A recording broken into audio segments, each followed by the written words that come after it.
More electoral anomalies are popping up, this time from the Washington Examiner. Historically strange spike in incomplete Nevada voter files. Casinos as, quote, home. Interesting. They say an analysis of Nevada votes has uncovered an unprecedented jump in problem voter registrations, likely providing the Trump campaign with another avenue to challenge Joe Biden's victory in the critical state. In an affidavit filed in another Republican election challenge, a data scientist found a huge surge of incomplete voter registrations and those giving casinos and temporary RV parks as their home or mailing addresses in the 3rd congressional district that covers the southern third of the state and much of Clark County. The expert, Dorothy Morgan, said that in her initial study of the records of those who voted, there was a historically strange jump in voter registrations missing the sex and age of the voter, making confirmation by poll workers impossible. Now take a look at this. The first thing I want to say, when they mention RVs, casinos, or otherwise, it's possible that some people were forced to flee due to COVID and they moved to weird places. Some people got RVs and then moved because they didn't want to be locked down in a big city. But I believe the actual data would debunk, for the most part, that idea. This is because the actual data has incomplete registrations. It's not just the faulty addresses or the strange addresses. They say number of 2020 voters in Nevada, CD3, whose voter registration lists invalid birth dates, birthday equals 0 and birth month equals 0, and unknown sex by year of registration. We can see that in 2018, the midterms, 156 seems like nothing. Look at that. In 2012, 0. In 2016, 68. In 2020, 13,372 incomplete registrations or improperly filled out registrations. They say 74% took place between July and September. Morgan found that in the last presidential election, there were 68 voter registrations missing the critical data. In 2020, it was 13,372. What's more, 74% of the incomplete registrations took place between July and September this year. In her 2-page affidavit provided to Secrets, Morgan wrote, this investigation found over 13,000 voters whose voter registration information revealed no sex or date of birth. Not only does this mean we cannot verify whether these voters are old enough to vote, it's also historically strange. While one does not expect voter registration information to be perfect, it is very strange that there were very, very few of those kinds of imperfect records with missing or invalid information until this year, when there are 13,372 of them. Several addresses were odd too, she wrote.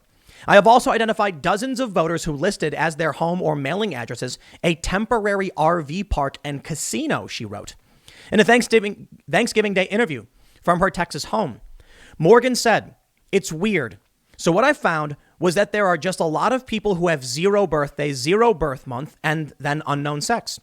Then she said, after checking past history of the 2020, I saw is that you have a handful of people, and then all of a sudden you have 13,000 people making that error in 2020, and that's just not right. Her affidavit was filed on behalf of Dan Rodemer, who lost his election to Rep. Susie Lee in Nevada's 3rd congressional district. He lost by 13,000 votes. A judge this week dismissed Rodemer's case, deciding that the court didn't have the jurisdiction to handle it. The Trump campaign has found multiple examples of problem ballots and voting and has been granted a December 3rd hearing to present some evidence and 15 depositions. Now, things are going to get interesting. You may be following the other news from my main channel in the previous segment about Donald Trump and Pennsylvania. The Republicans in Pennsylvania they're going to file a joint resolution to take back the power to appoint electors. If Trump can get Pennsylvania jammed, meaning no one gets the electoral votes, 2 more states have to fall. If Nevada falls, then Trump just needs to get 1. I'm not sure Nevada's enough. What is Nevada? 6 electoral votes? It might not be enough. Actually, no. If he gets Nevada, Biden falls to 300. If Trump then knocks out PA, Biden falls to 280. And then if Trump flips Arizona, Biden falls to 269, just shy of 270. And then contingent election, Donald Trump wins. That would be the most insane and dramatic victory Trump could pull off, keeping Biden 1 electoral vote away. Because I believe Arizona is 11, Nevada is 6, and Pennsylvania is 20. Maybe I'm wrong.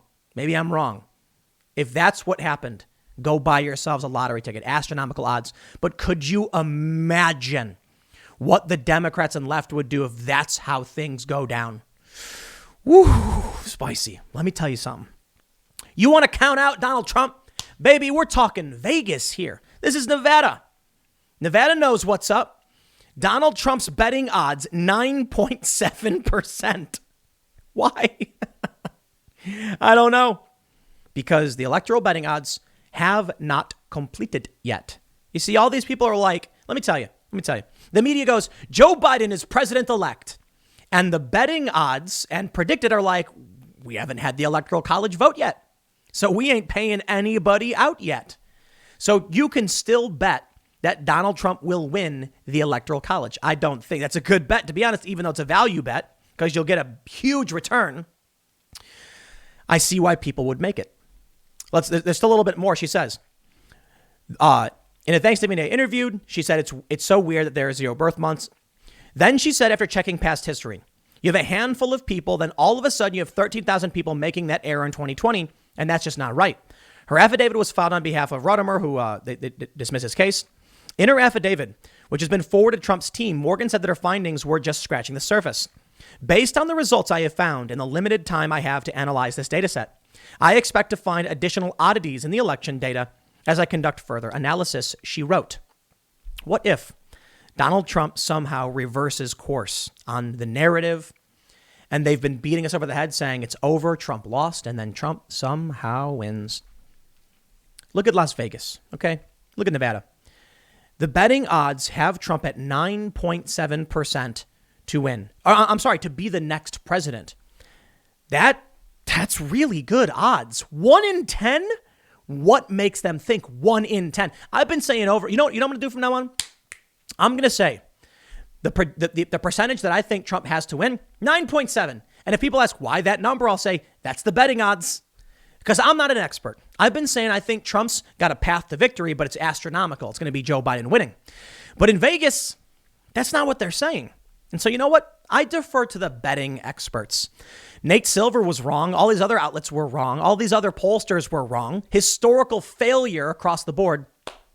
I'm just going to tell you this. Betting odds. We're talking about Nevada flipping, and we're talking about what the betting odds. They say it's updated every 20 minutes. It was actually at 9.3 earlier today. And so I guess we can only sit back and see how it plays out with Trump's strategy. But here's the point I was making previously in other segments is that Trump's trying to run out the clock at the last minute. Think about it this way. Let's say that you're watching a basketball game. You got 10 seconds on the clock. It's down to the wire. It's like, I don't know what a good point spread is. Let's say you're looking at like 120 to 119 points or whatever. Is that, I don't know. I don't watch basketball. And let's say this. Trump's team needs 2 points, puts them 1 point ahead with 10 seconds left on the clock. So what do? They hold it for 7 seconds and then shoot. You know why?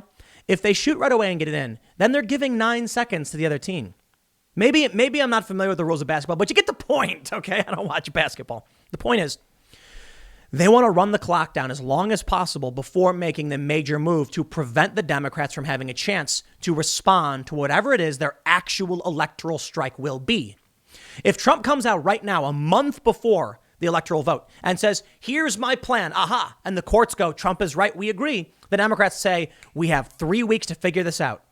No, it's better right now that Trump is holding the ace up his sleeve, waiting until the very last minute to drop the card and say, you got 10 seconds, make your move fast. And they're going to run out of time, and the courts are going to say, nope. Trump's been litigating this for weeks. The Democrats had every opportunity and mocked him and belittled him and walked away. And maybe then Trump wins.